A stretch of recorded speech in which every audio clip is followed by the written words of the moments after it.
Chase, welcome. Thanks so much for stopping by to chat about your new venture. Thank you for having me. I'm excited. All right, the Athletes Bureau. Give us the one or two sentence pitch. What is it?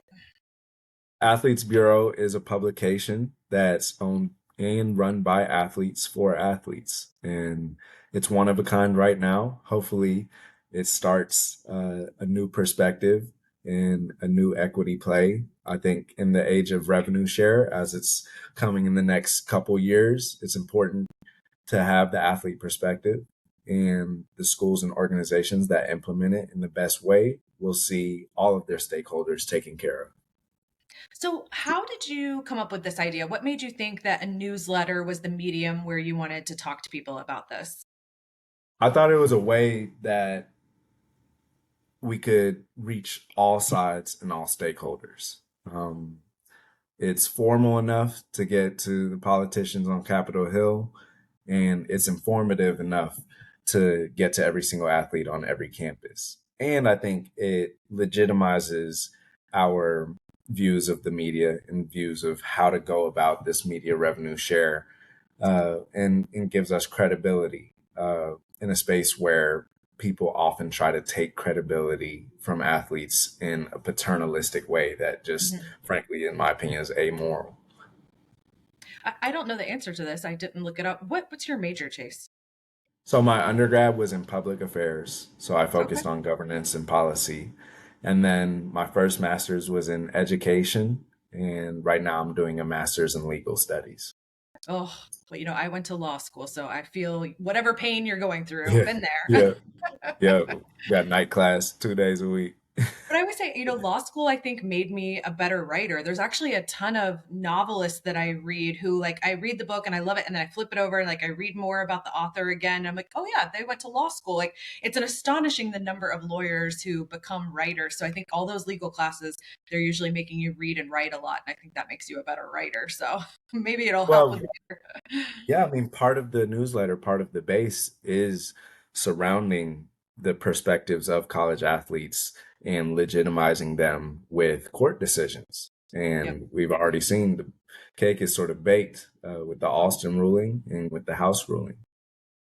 Yeah, I just got done doing a module for my NIL class about past legal battles in this space and then the ones that we're sort of watching right now, and trying to teach it to my undergrad journalism students so that they can write more intelligently about these topics too. So I'm sure you're getting a lot of firsthand knowledge of that too, which is something I wanted to ask you about. So you were a student athlete prior to NIL, and then now you've been able to take advantage of NIL.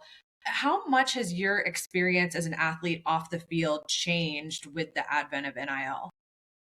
I think NIL just added the opportunity for college athletes to maximize the markets that they were in, but also receive a cumulative education that every other student on campus had been receiving for a long time. Hmm. The ability to participate in business, have financial literacy that's not really espoused or talked about in class or by mentors, but actually practiced through the use of having your own money. NIL has been both an educational tool and a platform for athletes to reach their goals earlier and practice how to be sustainable in that way.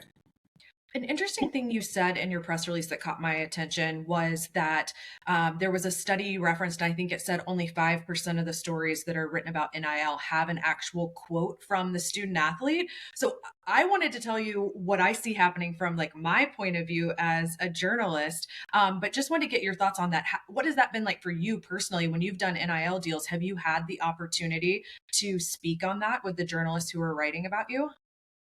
For most of my deals, I have been blessed with the opportunity to speak about them in the media and share my perspective. I think a lot of that sometimes comes down to my selection of working with brands that sort of understand who I am and what I think of in the space, and aligning with brands that authentically and how they do things reflect how I do things. I think that's something that the Athletes Bureau wanted to address. The fact that in an industry that is carried by athletes, in an industry where athletes sacrifice, you know, emotional stress, they sacrifice physical pain, they sacrifice spiritual pain in some ways in order to create this product that the public loves. And frankly, in the age of linear TV that is carrying linear TV, Hmm. athletes, especially at the collegiate level, are excluded from having a voice in what's actually happening, what the sentiments actually are for these teams. And I think anytime you hinder any type of equity in a space, you're also hindering the maximum potential of it, which affects everyone. So are you telling the brands, and I'm asking this for a reason because I want to tell you what happens on my side as a journalist. Are you telling the brands, or I assume you've got an agent? No, I'm You don't have, self-represented. we'll talk about that in a second because I want to know more about that. So are you telling brands on the front end, like, let journalists know I'm going to be available. I want to speak on this. Are you vocal about that? I am, but I also think because of my experience with the media and my experience consulting in the space, when brands are asked to put somebody forward to speak for them or to speak about a campaign or deal campaign that they did, they feel comfortable pushing me forward for that. Because, okay, here's what happens on my end. So I get pitched by brands every single day, multiple brands a day who want me to write about their NIL deals, and I write about a fair number of them. I always want to talk to the athlete every single time. I always want to talk to the athlete. And they don't let me very often, is what happens. I will say, like, can I get a quote from the brand? Can I talk to the student athlete? And I'll even say, look, I know student athletes don't have a lot of time. I'm happy to send the questions over by email. And if they want to record a voice note and send it to me, or they want to respond by email, like, I will fit it into their schedule. I want to talk to the athlete. And most brands tell me no. Most of them tell me the athlete doesn't have time, or they need this posted tomorrow or in the next 48 hours, and that doesn't work with the schedule. I mean, they give me a million excuses. And your newsletter had me wondering how often they're even asking the athlete. Like, maybe these athletes don't even know that I'm asking to talk to them, and the brand is just saying no without even going to them. I have no idea what's happening, but now you've made me want to reach out to more of these athletes on my own, because from a journalism standpoint, what's happened with NIL is that we all used to go through the sports information director. If we wanted to talk to athletes, you went to the SID.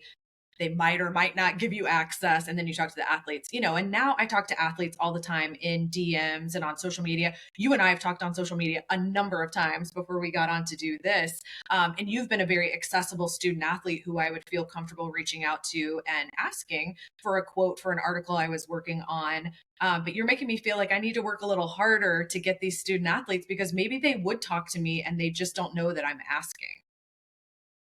For the first time, literally ever, and you pointed this out just now, athletes have been at least afforded some type of control over how they are portrayed to the media. They can tell their own story. They can say what they're about. If they're earners or working with brands, they can lead initiatives to affect the communities that they care about positively. These are all things that should be celebrated.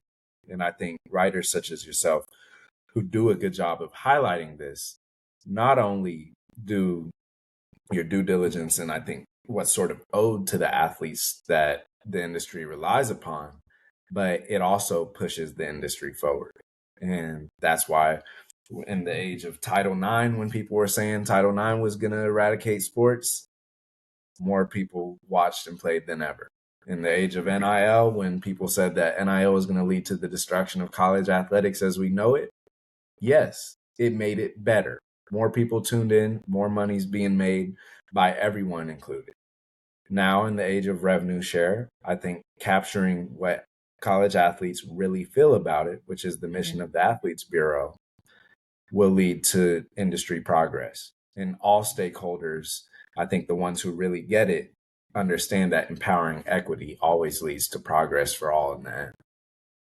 Okay, so circling back on the newsletter, what is the plan in terms of how often there will be new content and who's going to be writing for it? So weekly is the goal, and I think we can sustain that. We're happy with our numbers now, but obviously we want to grow. We have both free and paid options. The paid options will get you access to more data and more polling, which I think uh, give an immediate voice and constant voice to athletes to voice Mhm. how they feel about decisions made without them.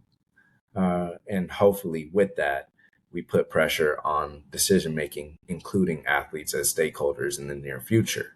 As far as folks who are included, primarily students and student journalists.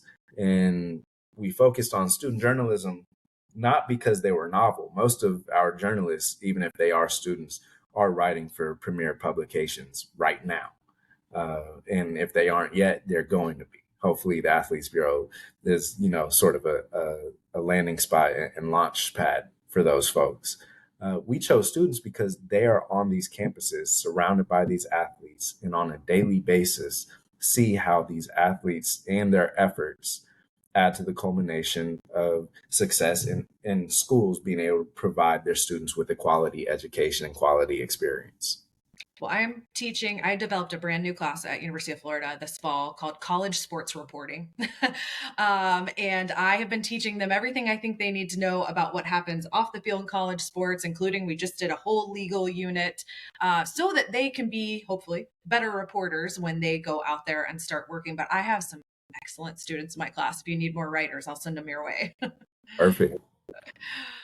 So talk to me a little bit about what you hope this newsletter achieves. Like, is this something you see yourself running beyond graduation? What's the long-term vision for this? Absolutely. This is a media publishing company that I want to run for a very long time. I'm proud to own it, proud to operate it, and look forward to, as time goes along and we build more value, finding partners to be able to help us in that mission. At the same time, I see it as something that can work as a thought leader, but primarily a conduit between athletes and those who are making decisions that affect us. And helping those folks recognize the more athlete perspective you include on those decisions, they Mhm. will validate those decisions and you will end up coming to better conclusions and better decision making in the long run. Talk to me a little bit about the data and the polling. What's the plan for making sure that you can get some meaningful data to pass on to journalists like myself? I subscribed because I want to make sure I get everything you put out there. What can I expect? To educate journalists, to educate the general population, to educate Congress. There are folks out there and lobbyists right now who are frankly saying false things about athlete numbers, athlete support, etc., who are coming out with reports with zero athlete quotes, zero athlete perspective, yet saying this is what athletes think. We want to be able to provide categorical and empirical data that disputes anything that goes against what athletes actually believe. How are you going to get this in front of athletes so that you can get their opinions? So we have different means of polling. We have different services that we've been using now that already have athletes sort of in the space, and we're looking to, continue to build out that model. How have your teammates or other student athletes that have found out about the Athletes Bureau, how have they responded so far? I think they think it's cool. A lot of what I do in NIL has sort of uh, supplemented my general branded deals. And anytime I have an athlete or teammate of mine ask what I'm doing, I always try to include them. Especially in the quarterback room, I was really proud. Had a couple signups in the QB room. Awesome. I want to zoom out for just a second while I have you and ask you kind of from a broader perspective how you've approached your NIL. What did you want to do with NIL? What do you still have left to achieve? And obviously, NIL can continue beyond graduation, but if we're looking at your time while you're still there at UCLA, what have you done and what do you still hope to do? So I have one more year of eligibility after this season, and I plan on coming back here to UCLA. In that time, obviously, with the branded deals and relationships I already have, I want to continue building upon those. I think every single year, my content gets better, my ability to drive viewership and followership gets better, and my brand grows stronger. I think on uh, initiatives like this, I've wanted to diversify what I can do in NIL, whether that be continuing to build out my foundation that I have with Groundswell and my partnerships with Big Brother, Big Sister, and the LA Regional Food Bank, and also initiatives such as this, building out publications, building out properties that I think can add value in the space. All right, now I have to ask you because you mentioned it before. You don't have an agent. I just assumed you did because you're kind of a big deal and you do a lot in the NIL space. I am actually working with a group of athletes right now, about 40 athletes, and we just did a session this week about whether or not you need an agent. And I sort of argued to them that for a lot of them, they don't need one. And I went through the pros and cons and some of the bad experiences I've had with broadcasting agents and literary agents, and then talking through some student athlete experiences I've heard about. And then I gave them a list of questions to ask an agent before they sign on the line. Why did you choose not to have an agent?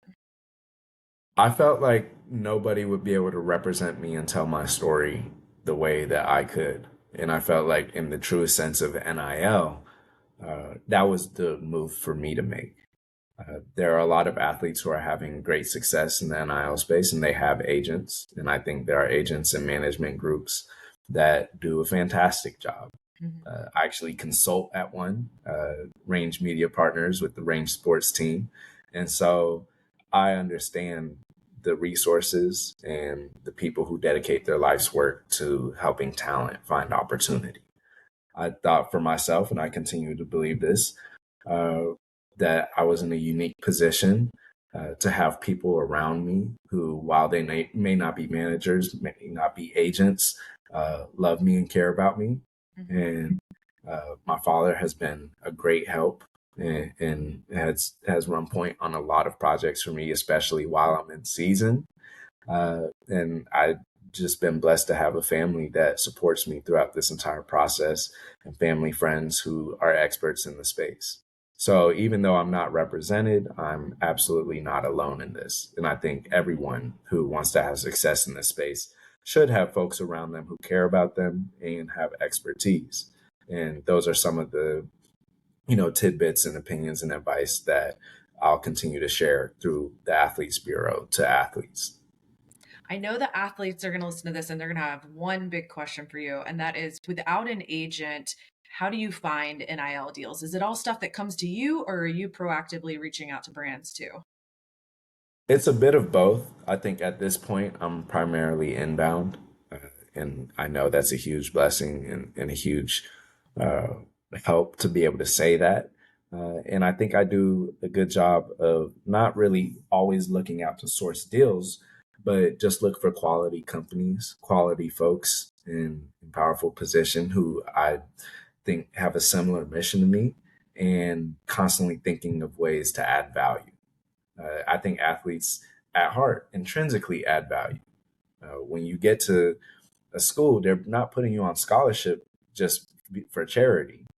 There were a lot of other folks who wanted that opportunity. You worked extremely hard to do it. You probably provided a lot of value for your middle school or your high school or so on. And when you're at that college, you're generating value to a multi-billion-dollar industry. So by nature, even before NIL, athletes have always been value creators. I think now that we have NIL, it allows us to create some value for ourselves.